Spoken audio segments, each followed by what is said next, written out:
Aujourd'hui, jeudi 31 mars 2011, s'est déroulée une journée exceptionnelle organisée par le French Scrum User Group à l'occasion de son 2e anniversaire, le Scrum Day. Je vous propose de visualiser quelques interviews menées et recueillies parmi les près de 400 participants à cette journée. Donc je suis responsable MOA, je coordonne les projets entre les utilisateurs et les équipes techniques au sein de France Billet. J'interviens actuellement chez France Télécom, dans l'industrialisation de l'agilité et dans l'accompagnement des projets. En fait, je suis product owner et je coordonne une équipe de 4 product owners. Donc on gère l'ensemble des projets numériques de Vidal en mode agile.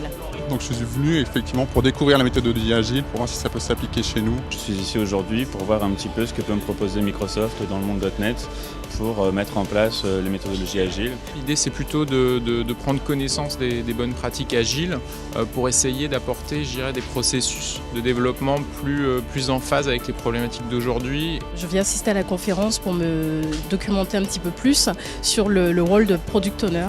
Je participe au Scrum Day parce que j'ai été amenée à travailler, à apprendre la méthode Scrum et à la pratiquer en tant que Scrum Master au sein d'un projet. Et je cherche maintenant à trouver d'autres façons de la mettre en pratique au sein de la société.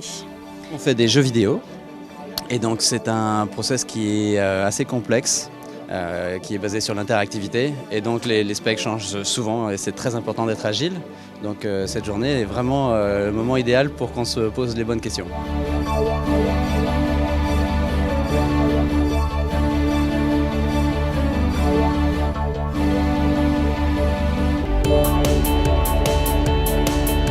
Après cette première matinée de conférence, s'il y avait une bonne pratique à retenir et une seule, quelle serait-elle ?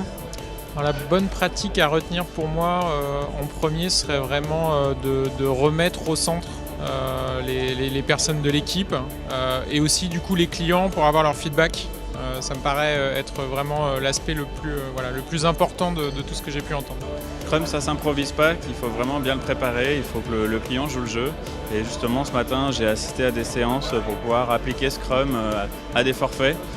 J'ai été très intéressée par le backlog physique au mur, pour suivre vraiment inscrire le backlog, son évolution dans le temps et toujours sous le nez de l'équipe de dev et des PO, etc.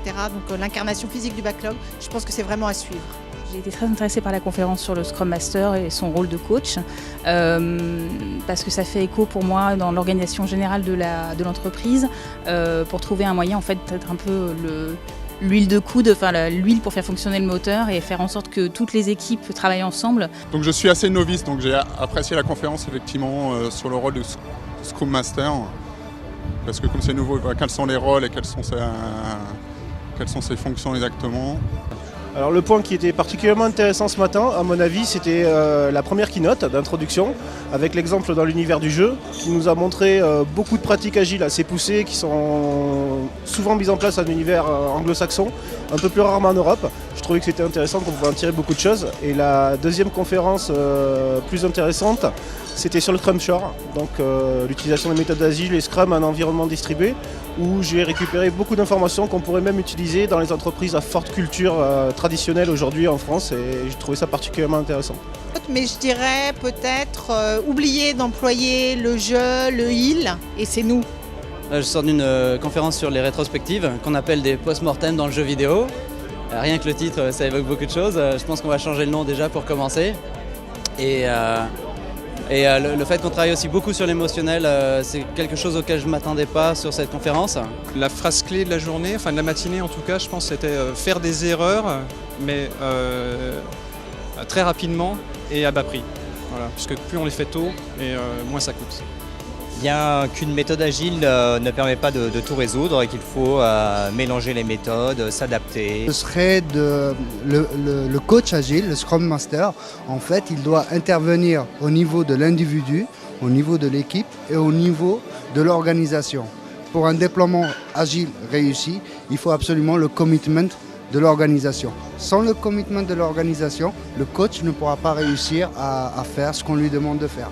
La notion de planning release Je pense que c'est vraiment un point sur lequel nous on va se concentrer afin de vraiment de permettre de se lister l'ensemble des stories qu'on doit couvrir sur un projet donné, tout en notant aussi que ces éléments pouvaient changer, être revus, changer de priorité et bien sûr qu'on pouvait en ajouter de nouveaux au fur et à mesure. C'était donc une conférence sur les retours sur investissement et c'était une approche assez intéressante, enfin une approche un peu nouvelle que moi je ne connaissais pas du tout, sur le fait qu'il fallait intégrer la notion de coût des anomalies au coût global des tests d'exécution et enfin, ça ouvre des perspectives intéressantes. Je pense que tout ce qui est de remettre, je dirais, les personnes au cœur du débat et au cœur de l'activité, je pense que c'est très important. La notion d'intelligence collective, d'interaction entre les gens, d'interaction entre les différentes fonctions, je pense que c'est vraiment là où on a gagné quelque chose. Ce que j'ai pu voir, c'est que j'ai été assez impressionné par la méthode Scrum et Kanban. Et Kanban que je ne connaissais pas trop, j'étais plus spécialisé Scrum. Donc je reste adepte de toutes ces méthodes agiles. Demain, après-demain, la suite de cette journée de conférence? Alors la suite, c'est un petit peu là chaud, difficile d'y parler. Nous, on est déjà en phase de mise en place de l'agilité depuis à peu près 1 an au sein de France Billet. Je crois que là, on a des pistes d'amélioration à creuser, que ce soit beaucoup au niveau des rôles de PO, qui me concernent plus particulièrement, mais aussi au niveau de la mise en place des tests et aussi de la gestion des équipes. Moi, ce qui m'intéressait plus, c'est l'aspect test. Donc outillage, là j'ai vu un point sur l'ALM et sans m'en rendre compte, en fait, on a déjà commencé à se construire notre propre ALM en rassemblant des briques. Donc, et le déploiement continue, en fait, qui est dans la foulée de l'ALM. Et je crois qu'on va continuer dans cette démarche qui s'avère positive. Essayer de continuer à travailler la représentation des projets à un niveau macro, peut-être avec un Kanban des projets de l'entreprise, des choses comme ça.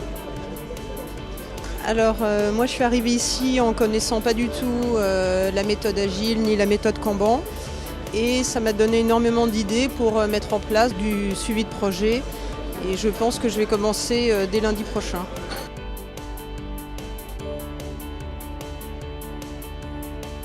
Premier bilan de ce Scrum Day, effectivement, c'est déjà presque 400 personnes, donc un succès déjà en termes de fréquentation.